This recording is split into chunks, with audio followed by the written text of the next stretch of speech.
Hoje eu quero mostrar para vocês como começar uma obra, como é que você começa uma obra, como nasce uma obra aí dentro da construtora de vocês. Então eu vou focar bastante no como a gente faz aqui. Basicamente aqui a gente faz prédios residenciais de alto padrão para venda, tá? Então eu vou mostrar para vocês como é que é o nosso caminho. Vou trazer inclusive uma apresentação que eu coloquei baseado em um livro, etc., para dentro da construtora, para a diretoria, para nós ali da diretoria, minha sócia, aplicarmos isso. Então eu quero trazer um pedaço dessa apresentação aqui para vocês. A primeira coisa que a gente tem que fazer, quando a gente vai ingressar no mercado de trabalho, quando a gente vai buscar, no caso aqui, como na minha construtora, né, fazer um produto para vender, né, construir para vender, a gente tem que escolher o nosso cliente, porque a gente vai fazer um produto, né? A gente não tem um cliente pronto, nós que vamos tentar direcionar a atenção para esse cliente em si, certo? Então, a primeira coisa que eu quero que vocês entendam, que vocês busquem realmente a todo afinco, é focar em um público-alvo, tá? Eu sei que é um assunto manjado, que todo mundo fala de público-alvo, etc., mas é extremamente importante, porque o que eu vejo que muita gente faz quando realmente sai da faculdade? Acabei de sair da faculdade. Vou fazer para o que vier. Quem quiser me contratar, ou vou construir para qualquer público, porque quero atender qualquer pessoa, aquela coiseira toda. Só que esse conceito de fazer para todo mundo, você está desperdiçando energia. Se você está dispersando, se você está jogando energia para todos os lados, você está perdendo o foco. Então eu trouxe uma imagem aqui, né, eu desenhei no papel, de um livro que se chama O Essencialismo. Meu marido está lendo ele, eu ainda não li, mas já estudei a respeito, li alguns resumos, né, do livro Essencialismo. O que tem na imagem desse livro? Que é justamente isso. Essas bolotas aqui que eu desenhei seriam a nossa energia. Se a gente foca para tudo que é lado, a gente não consegue ter uma grande energia, um grande resultado se a gente ficar atirando para tudo que é lado. Então a gente realmente tem que buscar um público-alvo, um nicho, um ser humano que você imaginar como sendo seu cliente, para que você foque todas as suas energias nele e você consiga ser certeiro com ele, para que você realmente consiga atingir as necessidades dele, consiga sentir o que ele sente, ver o que ele vê, as dificuldades, os sonhos, as dores, tudo que aquele cliente tem, para você poder entregar o melhor produto possível. Porque se você não foca, se você não enxerga, se você não põe todas as suas energias para tentar descobrir quem é esse cliente, você está atendendo qualquer coisa, então você está fazendo um produto genérico, você não está fazendo um produto que realmente vai atender esse cliente e que ele vai olhar e vai falar, era isso que eu precisava, sabe? Então, por isso que a primeira dica que eu tenho para vocês é foque em um público-alvo. Defina um público-alvo. Para a gente poder, no caso aqui que eu estou trazendo, né, hoje, construir para vender, você tem que descobrir quem é seu cliente. E não acho que você... não tem cliente. Vou construir e veja aí. Se alguém quiser, estou vendendo. Não. Você tem que saber exatamente para quem que você está fazendo esse imóvel. Mesmo que esse quem seja um nicho, um grupo, uma persona, um avatar, sei lá, tem um monte de nomes aí na nomenclatura da parte de gestão empresarial, né, na parte de marketing, etc., que o pessoal chama. Você criar essa pessoinha, você imaginar o que ela pensa, as dores, etc., para poder focar as energias e poder fazer esse imóvel o mais encaixadinho possível para aquela pessoa. Complementando, né, essa questão do dispersar e do focar, é a mesma coisa se você, sei lá, decidir ser um atleta de alta performance em algum esporte. Adianta você fazer todos os esportes? Não, você é um atleta de alta performance em futebol, vôlei, muay thai, judô, natação, polo aquático, etc. Não, você teria que dispor toda a sua energia, todo o seu tempo para se tornar o melhor possível em um esporte, certo? Então seria basicamente isso que a gente tem que fazer quando a gente não tem, entre aspas, muitas aspas, um cliente. A gente precisa descobrir quem é esse cliente e construir para ele, beleza? Eu vou trazer aqui para vocês, então, como é que a gente faz esse diagnóstico de quem é nosso cliente, como é que a gente vai escolher esse cliente. Primeiramente, você tem que definir, pelo menos, um nicho geral de que você quer trabalhar. É alto padrão? É baixo padrão? Então, você tem que tentar entender um pouco, pelo menos o geralzão primeiro, para depois tentar passear pelos pés desse cliente e destrinchar tudo que ele tem ali para você poder fazer o produto mais voltado possível para aquele cliente em si. Então, eu vou trazer aqui o que é a minha construtora. A gente faz prédio residencial de alto padrão. Então, meu cliente é um cliente de alto padrão. Então, estabelecemos um nicho, certo? Alto padrão. ok? Então vamos lá. O livro que eu me baseei para fazer essa apresentação e que a gente estudou tudo isso para poder realmente embasar nossos conhecimentos de nicho de mercado para focar o nosso público-alvo se chama Business Model Generation, tá? É o BMG, que é um livro que fala sobre a criação de um novo modelo de negócios. Então você vai aprender segmentação de clientes, vai aprender toda a questão, né, todo o que embarca ali um modelo de negócio, e depois ele chega nessa parte de como você atingir realmente seu público-alvo, e ele ensina também o mapa da empatia, que foi essa parte da apresentação que eu estou trazendo aqui para vocês, beleza? Então, o que é o insight dos clientes? É adotar a perspectiva do cliente, que é um princípio básico para todo o processo de design, né, do modelo de negócio em si, porque você está fazendo o seu produto para alguém, você vai vender isso para alguém, então você tem que entender a cabeça da pessoa. As perspectivas do cliente devem alimentar nossas escolhas em relação à proposta de valor. O que é a proposta de valor? Seu produto, o que você vai fazer de diferente, o que você vai trazer de diferencial para realmente conseguir vender. Canal de distribuição, que seria o seu produto chegar na sua segmentação de cliente. Então, como é que esse produto vai chegar na sua segmentação de cliente, onde você vai distribuir isso, né? Então, só para situar vocês aqui nos nomes que estão sendo colocados nessa apresentação. E o fluxo de receita, a bufunfa, né? Depois que você vende, sua receita em si. Inovações bem-sucedidas exigem uma compreensão profunda dos clientes, incluindo seu ambiente, seu dia a dia, suas preocupações e inspirações. Então, a gente literalmente tem que vestir o calçado do cliente, vestir a vida do cliente para a gente entender a todo momento o que ele está precisando, o que ele quer, como ele pensa, quais são suas dores, quais são suas inspirações, quais são seus desejos, etc., para que a gente consiga realmente modelar uma proposta de valor, que é o nosso produto, que aqui no caso da construtora, os apartamentos de alto padrão, para poder vender, para poder atingir realmente aquilo que o cliente quer. Então seria basicamente isso. E daí ele traz a frase do Henry Ford: se eu perguntasse aos meus clientes o que eles queriam, teriam me dito um cavalo mais rápido. Então a gente também tem que ter, na perspectiva do cliente, aquilo que eles também não estão nos falando. Então a gente tem que escolher quem que a gente vai escutar, né, do nosso nicho ali de mercado, e aquilo que a gente não consegue, que eles nem sabem que eles querem. Que seria basicamente quando a Apple criou o iPad. Ninguém sabia que precisava ou queria um iPad. Só que quando eles criaram um iPad, vendeu que nem água, né? Tanto é criar os tablets depois, enfim. Seria basicamente isso que o Henry Ford trouxe. Então, além de a gente tentar escutar e tentar ver o que o cliente quer, a gente tem que ver o por trás do que o cliente quer, mas que ele nem sabe o que ele quer. Então, é bem complexo mesmo. A gente tem que buscar realmente tudo isso. Então, outro desafio é saber quais clientes ouvir e quais ignorar. Devemos evitar nos concentrarmos exclusivamente nos segmentos dos clientes existentes e se direcionar para segmentos novos ou não atendidos. Na sua cidade, que nem aqui, a gente identificou que existia essa demanda para apartamentos de alto padrão, realmente, com projeto diferenciado, enfim, porque não existiam muitas construtoras que faziam isso aqui na cidade. Então, para segmento não atendido ainda na minha cidade. Então, seria basicamente isso. Pessoas que moravam em casas, né, em condomínio fechado, etc., que talvez gostariam de morar em um apartamento, mas que talvez não vissem uma opção de mercado que pudesse fazer com que elas se mudassem.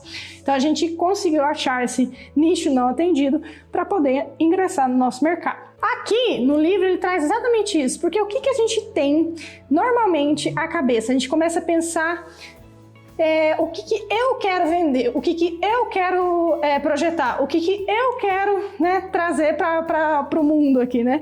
E na verdade a gente tem que realmente vestir ali a camisa do cliente para a gente entender e criar um negócio para o cliente. Então, quais serviços nossos clientes precisam? Como que a gente pode ajudar esse cliente? Quais são as aspirações dos nossos clientes? Como a gente pode ajudar eles a alcançar essas aspirações? Então, como nossos clientes preferem ser atendidos? Se é uma forma mais próxima, se é no telefone ou só um WhatsApp já serve? Quais valores os nossos clientes estão realmente dispostos a pagar, né, a despender? Então, a gente realmente tem que pensar, mudar a perspectiva, não é o que eu quero vender, o que a minha empresa quer fazer, o que a minha empresa quer projetar, a minha empresa quer fazer para dizer alto padrão. Não, é como o meu cliente quer tudo isso, né? A gente tem que mudar só essa perspectiva. E daí ele traz no livro BMG o mapa da empatia. O que é o mapa da empatia? é uma ferramenta que também pode ser chamada de fácil analisador de clientes, que é justamente isso que a gente quer, né? Buscar pensar pelo nosso cliente, não o que a gente quer fazer para ele, em si o que o nosso cliente quer de nós, né? Para que a gente faça para eles. Que ajuda, né? Essa ferramenta, esse mapa da empatia, ela vai ajudar a ir além das características simplesmente demográficas, né? E desenvolver uma compreensão melhor do seu ambiente, seus comportamentos, suas preocupações, suas aspirações, suas dores, etc. Então, vai ser além do tipo idade, renda, questão geográfica, onde que eles moram hoje, onde que eles querem morar amanhã. Então, ir além dessas características que a gente já faz quando a gente vai definir um público, beleza? O mapa da empatia, ele basicamente traz aí 4 questionamentos. O que a pessoa, persona, avatar, o ser humano que você vai vender, sente e pensa? O que essa pessoa vê? O que essa pessoa diz e faz? O que essa pessoa escuta? Quem são as pessoas que influenciam as decisões dela? Como é que a gente vai usar esse mapa da empatia? Primeiro de tudo, tem que realizar um brainstorm.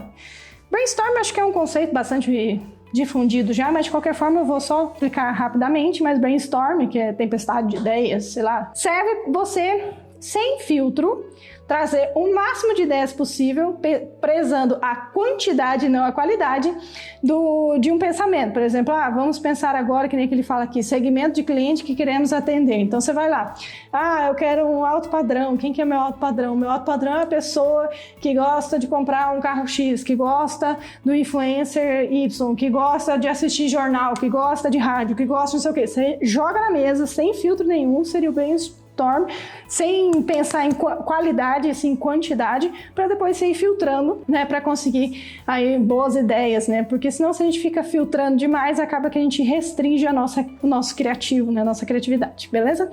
Então, primeiro a gente tem que realizar um brainstorm para avaliar todos os possíveis segmentos que queremos atender, utilizando o nosso modelo de negócios, né, que no caso aqui da Open, a gente já tinha feito o modelo de negócio, agora a gente está atendendo um cliente. Então, depois você estipular seu modelo de negócio, que é basicamente, que nem a gente falou antes, né? São apartamentos, a gente faz prédio e alto padrão. Até o momento só definimos isso, tá?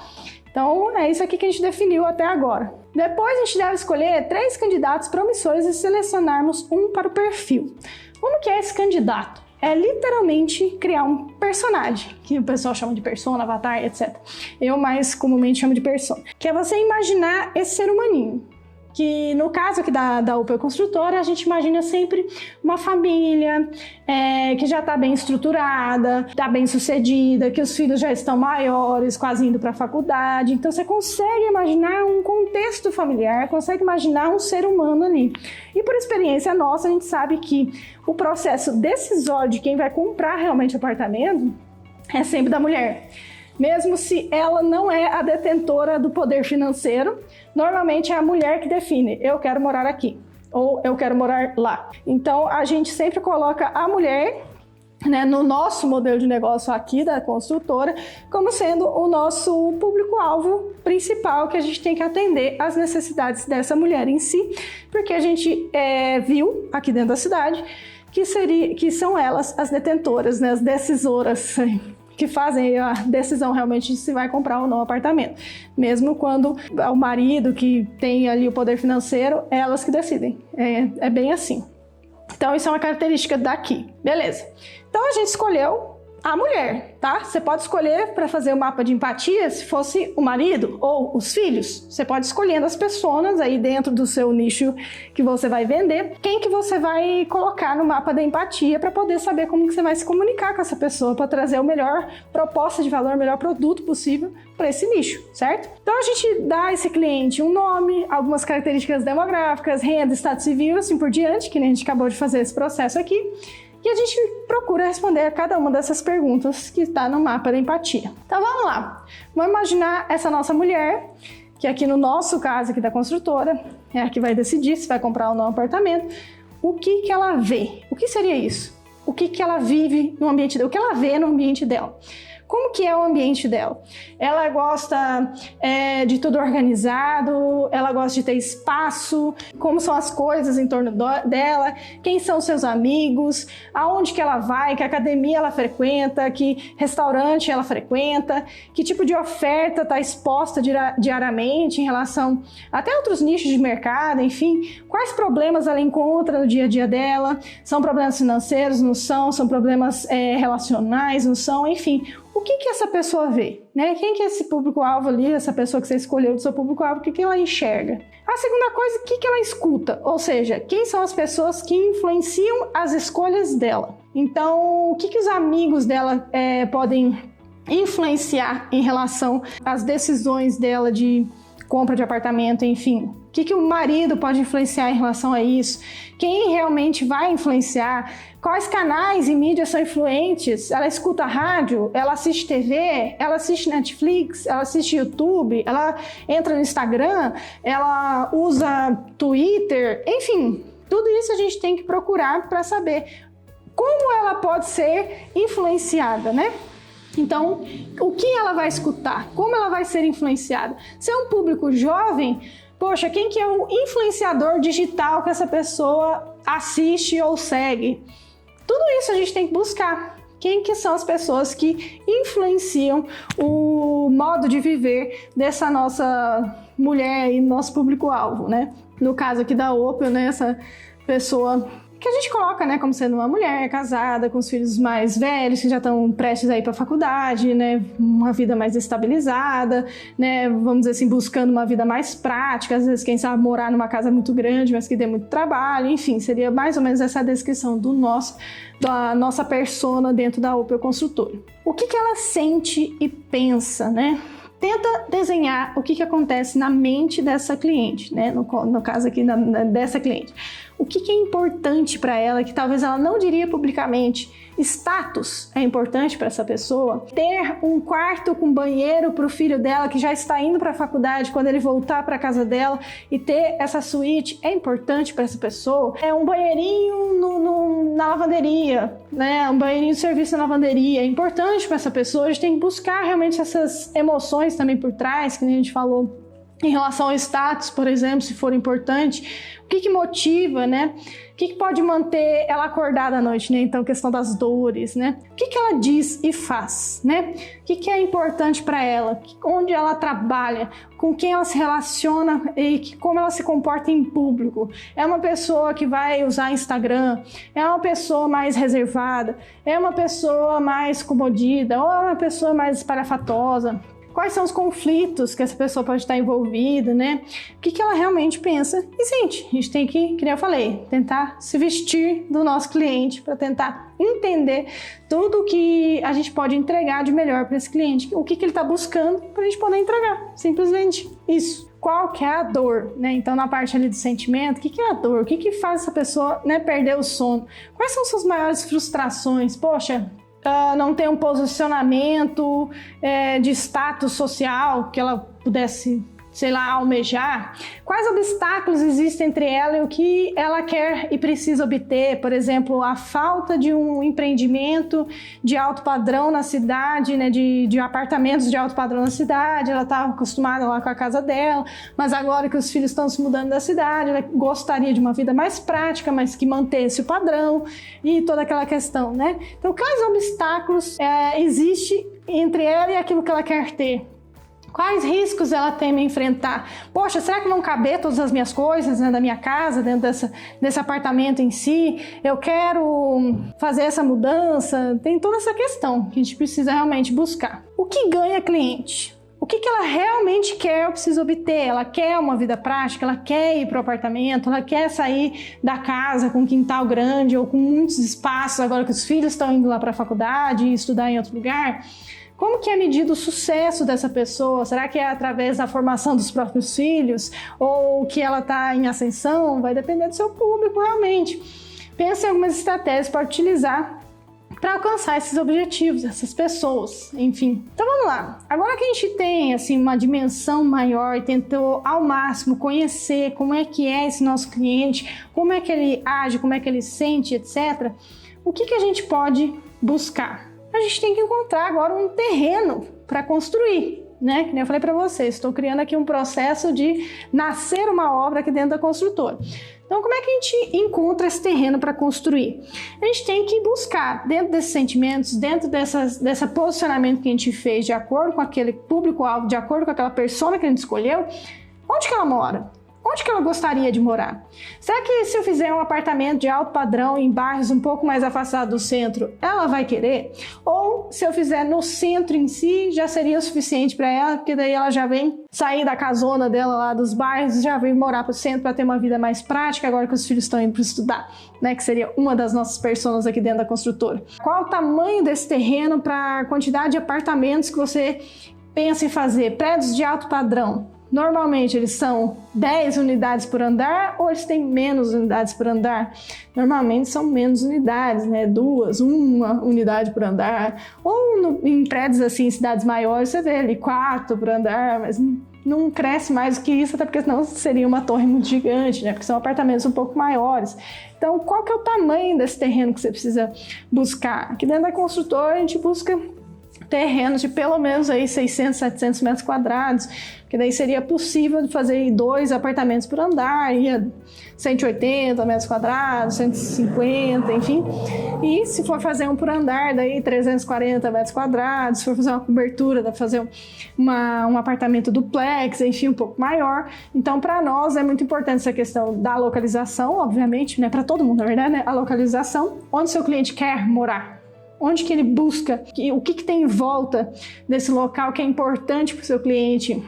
Se para você, por exemplo, é um casal jovem que acabou de ter filho, então talvez seja interessante morar perto de alguma escola, né? Morar perto de padaria, enfim. Você tem que realmente vestir aí a roupa do seu cliente, vestir os sapatos do seu cliente para poder entender como é que ele quer se relacionar, onde que ele, por exemplo, os restaurantes prediletos dele, quem sabe ter uma edificação ali perto, né? O clube que ele frequenta, enfim. Tudo isso a gente tem que pensar para poder escolher o nosso terreno. É extremamente importante que a gente faça isso. Ok, escolhemos o nosso terreno, agora a gente tem que dimensionar esse apartamento e projetar ele, no caso aqui da construtora. Quantos quartos são necessários? Será que são necessários todos os quartos com suíte? Vamos lembrar da nossa persona aqui, que é a nossa mãe, que os filhos estão saindo da cidade para ir para a faculdade, daí ela tem uma casona e agora tem um apartamento para ter uma vida mais prática, então apesar de ser um apartamento espaçoso, quer manter o mesmo padrão, então padrão alto. Então assim, quando os filhos voltarem, ela vai querer que cada um mantenha a sua individualidade, então para nós, aqui dentro da construtora, é interessante que a gente faça os apartamentos com todos os quartos sendo suítes, porque daí essa pessoa voltou, ela tem onde ficar com a sua individualidade. Então são quartos que tem que caber cama de casal, porque esses filhos, né, que estão indo para a faculdade, eles já são mais velhos, então quando eles vierem visitar os pais na cidade deles aqui, né, tem um local para ficar. Então, tudo isso a gente tem que começar a imaginar. E por isso que eu falo, parte do cliente. Ah, mas eu vou construir para vender. Justamente, você tem que saber para quem que você está construindo para poder realmente suprir as necessidades desse cliente em si.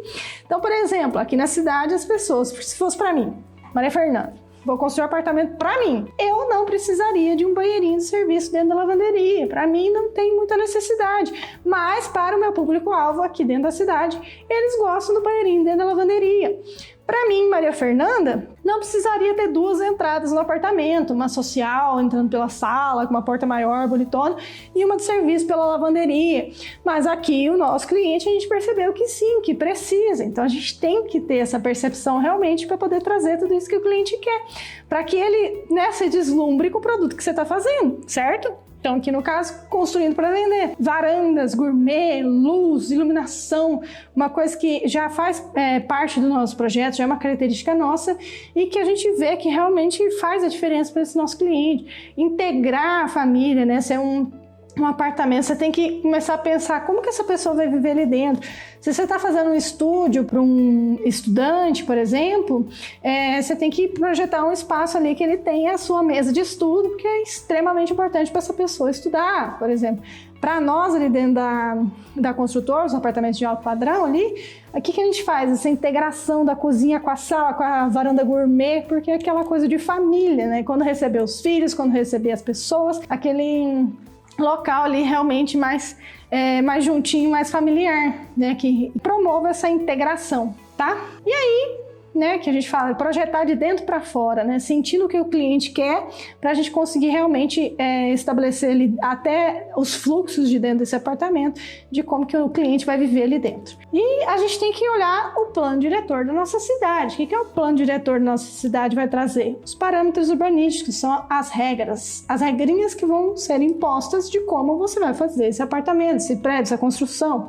Qual é o tamanho do recuo lateral, recuo frontal, o recuo de fundo? Qual que é a altura máxima dessa edificação? Até qual que é a taxa de ocupação dessa edificação no seu terreno? Existe diferença de taxa de ocupação? Porque às vezes tem em alguns lugares, né, dentro da cidade que até, por exemplo, 4 pavimentos você pode ocupar uma taxa, né, de dentro daquele terreno um pouco maior, depois quando você for subir a torre, você pode ocupar menos daquele terreno. Então tem todas essas regrinhas, essas leis, né, que a gente tem que trazer para dentro do nosso projeto para que a gente consiga, né, encaixar ali dentro do nosso plano diretor, para não ter problema, né, para o nosso projeto ser execuível, porque senão se você faz um projeto fora do plano diretor, não vai poder ser construído, você não vai ter alvará de construção. Então, após, né, a realização do projeto, tudo focado de como que é o nosso cliente, como deve ser o nosso cliente, a gente tem que assumir riscos, tem que identificar quais riscos nós queremos assumir, quanto nós temos de caixa, qual o tamanho dessa edificação, qual o risco que a gente quer assumir em relação ao nosso caixa, qual riscos a gente quer assumir em relação ao projeto. Se eu fizer um duplex inteiro envidraçado, em pé direito duplo, com a escada subindo rente ao vidro, o cliente vai adquirir esse imóvel com um valor agregado, né? Porque a gente vai estar investindo além, ou eu vou, né, tipo, morder a língua ali, né? Tipo, poxa, imaginei que ele poderia, né, que poderia gerar na cabeça do meu cliente um valor agregado para aquele apartamento, mas na realidade gerou, sei lá, uma insegurança, ou ele não gostou, etc. Então tem alguns riscos que a gente tem que assumir para tentar descobrir aquelas vontades que o cliente não te fala e que a gente tem que tentar puxar ali, né? Que nem o tablet lá, que nem o iPad, que nem eu falo, né? Ninguém sabia que queria um iPad até inventarem a porcaria do iPad. Então a gente tem que assumir esses riscos também em relação até o projeto, né? Poxa, e se eu colocar um ofurô na varanda gourmet, será que meu cliente vai querer pagar mais por isso, né? Vai agregar realmente valor nesse apartamento? Ou simplesmente vai ser algo que vai ficar ali sem usar, ou vai encher os olhos do cliente e falar, poxa, tem um ofurô na sacada, sabe? Então esse tipo de coisa a gente também precisa buscar dentro do nosso projeto para poder assumir, para daí então nascer a nossa obra. A obra nasce a partir do cliente. Porque as pessoas têm essa visão, né? Ah, mas é para vender, né? Eu tô construindo para vender. Justamente, você tem que saber para quem que você tá construindo. Você tá buscando atingir quem, né? Porque se você tentar atingir todo mundo, vai acontecer aquele desenho que eu mostrei aqui no início. Quando a gente dispersa e atira para todo lado, você tá criando pequenas porções da sua energia em várias direções diferentes. Mas se você pega toda a sua energia e foca numa direção só, você tem muito mais decisão, muito mais direcionamento. A sua energia vai estar ali, ó, certinha, focada num lugar só. É que nem você tentar ser atleta de alta performance em trocentos mil esportes diferentes. Você não vai conseguir porque você vai fazer um pouquinho de cada, mas você nunca vai ser alta performance em todos os esportes. Agora, se você escolher um esporte, treinar pra caramba nele e focar todas as suas energias e toda a sua atenção naquele esporte, aí sim você realmente consegue ter uma alta performance. Então, por isso que eu falo, né? A atenção maior que a gente tem que ter é justamente nessa parte, de que as pessoas acham que, vou construir para vender, não preciso pensar em cliente. E muito pelo contrário. Justamente por você não ter um cliente, você tem que fazer toda essa pesquisa, todo esse estudo para conseguir, né, focar e ter as suas energias ali no local certo, para não ficar atirei para todo lado, e daí tem gente que gosta de uma parte do seu projeto, ou uma parte daquilo e não gosta da outra. A casa ficou boa, mas a localização tá ruim. O preço tá bom, mas eu queria tantos quartos e esse aqui só tem 2. Se fosse 3 suítes eu comprava. Sabe aquelas coisas assim? Então, pra gente realmente direcionar para o local certo. A única pessoa que tem capacidade de demitir eu e minha sócia, que somos as donas da construtora, é o cliente. Quando ele opta em comprar em outro lugar, ele está me demitindo. Então a gente tem que pensar, porque ele sim é o detentor aí de todo o poder da empresa, né? Então é isso, pessoal. Espero que vocês tenham gostado. Se tiverem alguma dúvida, qualquer coisa, me chama no direct, enfim. Então, beleza, gente. Um beijão, um abraço e até mais.